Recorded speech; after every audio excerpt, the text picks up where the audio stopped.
SSLC preparatory exam question paper leak मामले पर Bangalore city के कमिश्नर ऑफ पुलिस ने बयान जारी किया है। कमिश्नर के मुताबिक तहकीकात में एक सिस्टमैटिक नेटवर्क का खुलासा हुआ है जो क्वेश्चन पेपर्स लीक कर रहा था। पुलिस ने बताया कि लीक्ड पेपर्स 200 से 500 रुपए में बेचे जा रहे थे और कुछ टीचर्स ने अपने ऑफिशियल लॉगिन कोड्स का गलत इस्तेमाल करके पेपर्स डाउनलोड किए और उन्हें सर्कुलेट किया। इसी सिलसिले में तुमकुर, रामनगर और गुलबर्गा के टीचर्स और हेडमास्टर्स को गिरफ्तार किया गया है।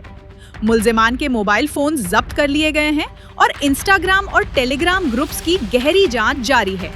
कमिश्नर ने कहा कि एसएसएलसी बोर्ड एग्जाम्स करीब होने की वजह से मल्टी एंगल इन्वेस्टिगेशन शुरू की गई है और जरूरत पड़ने पर मजीद गिरफ्तारियां भी होंगी।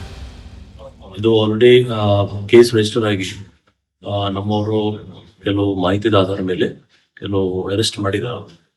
ಕ್ವೆಶ್ಚನ್ ಮಾಡಬೇಕು ಮತ್ತೆ ಅವ್ರದ್ದು ಏನು ಪಾತ್ರ ಇದೆ ಅದ್ರ ಬಗ್ಗೆ ಇನ್ನು ಡಿಟೇಲ್ ಏನು ರೋಲ್ ಇದೆ ಅದ್ರ ಬಗ್ಗೆ ಇನ್ವೆಸ್ಟಿಗೇಷನ್ ನಡೀತಾ ಇದೆ.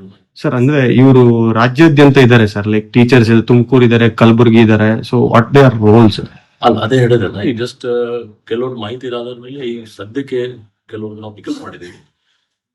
ಅವ್ರದ್ದು ಏನ್ ಪಾತ್ರ ಇದೆ ಮತ್ತೆ ಅವ್ರ ಇಂಟರ್ನ್ ಯಾರ ಜೊತೆಗೆ ಶಾಮೀಲ್ ಆಗಿದ್ದಾರೆ ಮತ್ತೆ ಆಫೀಸ್ ಇಂದ ಅಥವಾ ಪ್ರೈವೇಟ್ ಕಡೆಯಿಂದ ಯಾರ್ಯಾರು ಶಾಮೀಲ್ ಎಲ್ಲ ನಾವು ಕ್ವೆಶ್ಚನ್ ಮಾಡಿ ಅವ್ರ ರೋಲ್ ಇದ್ರೆ ಖಂಡಿತ ಅವ್ರ ಕ್ರಮ ತಗೊಳ್ತೀವಿ. ಸರ್, ಮತ್ತೆ ಪೇಪರ್ ಸೋಷಿಯಲ್ ಮೀಡಿಯಾದಲ್ಲೆಲ್ಲ ಹರಿದಾಡ್ತಿದೆ ಮತ್ತೆ ದುಡ್ಗೋಸ್ಕರ ಡೀಲ್ ಆಗ್ತಿದೆ ಅಂತ ಸಾಕಷ್ಟು ವೈರಲ್ ಆಗ್ತಿದೆ ಸರ್. ಇದ್ರ ಬಗ್ಗೆ ಏನಾದ್ರು ಇಲಾಖೆಯಿಂದ ಸೈಬರ್ ಕ್ರೈಮ್ ಪೊಲೀಸರು ಅಲ್ಲ, ಅದೂ ಒಂದು ಪಾರ್ಟ್ ಇದೆ. ಯಾಕಂದ್ರೆ ಯಾರು ಸೋಷಿಯಲ್ ಮೀಡಿಯಾದಲ್ಲಿ ಹಾಕಿದಾರೆ ಅವ್ರು ಖಂಡಿತ ಅವ್ರದ್ದು ಕೂಡ ಜವಾಬ್ದಾರಿ ಮಾಡ್ತೀವಿ.